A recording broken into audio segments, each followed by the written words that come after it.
부울경에서도 국힘의 지지율이 크게 박살났습니다. 국힘, 이제 어떡하나요? 자세한 내용 알아보기 전 구독과 좋아요 부탁드립니다. 요즘 국힘과 정의당이 크게 무너지고 있는 모습을 보이고 있습니다.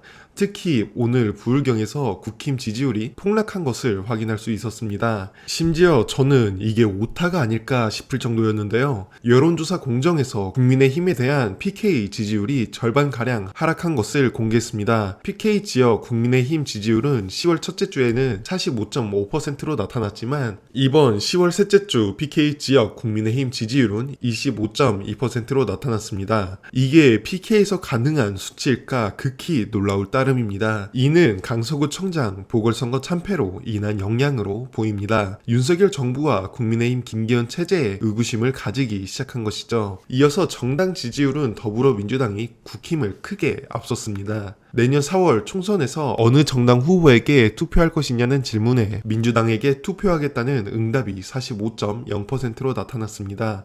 반면 국힘 후보에게 투표하겠다는 응답은 34.1%였죠.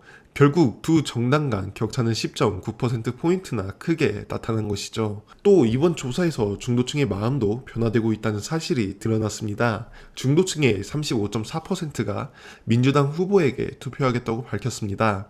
반면 국민의힘 후보를 뽑겠다고 응답한 비율은 7.5%에 불과했죠. 현재 민심을 보면 내년 총선은 민주당 역대급 대승리가 예상됩니다. 대략 총선 6개월가량 앞둔 시점에 여론조사 추이는 실제 선거에 상당한 영향을 끼칩니다. 2008년 18대 총선부터 지난 21대 총선까지 선거 6개월 전 시점에 당 지지율이 높았던 정당들이 2016년 제외 모든 선거에서 승리한 걸 보면 이번도 크게 별반 다르지 않을 것으로 보입니다. 솔직히 전 무조건 승리한다고 확신하고 있습니다. 현재 여당은 국정 지지율이 계속 추락하고 있는 모습을 보이는데 이를 뒤집을 만한 카드는 전혀 없어 보입니다. 국힘 입장에서 믿을 수 있는 건 이재명 대표 구속영장이었는데 깔끔하게 기각됐습니다. 심지어 김건희 리스크가 남아있고 민주당이 이번 국정감사로 이를 갈고 있습니다. 이를 보면 국힘 승리 가능성이 매우 희박하다 보이는데 홍익표 원내대표의 이번 국정감사에 대한 각오 함께 시청하시면서 영상 마무리하도록 하겠습니다.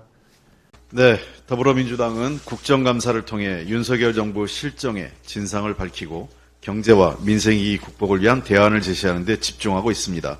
원내 지도부도 국정감사가 충실히 이루어질 수 있도록 저 원내대표 본인도 국감기간 중 24시간 국회에 상주하고 있고 상임위 간 긴밀한 협력을 강화하는 등 국감 지원에 만전을 기하고 있습니다.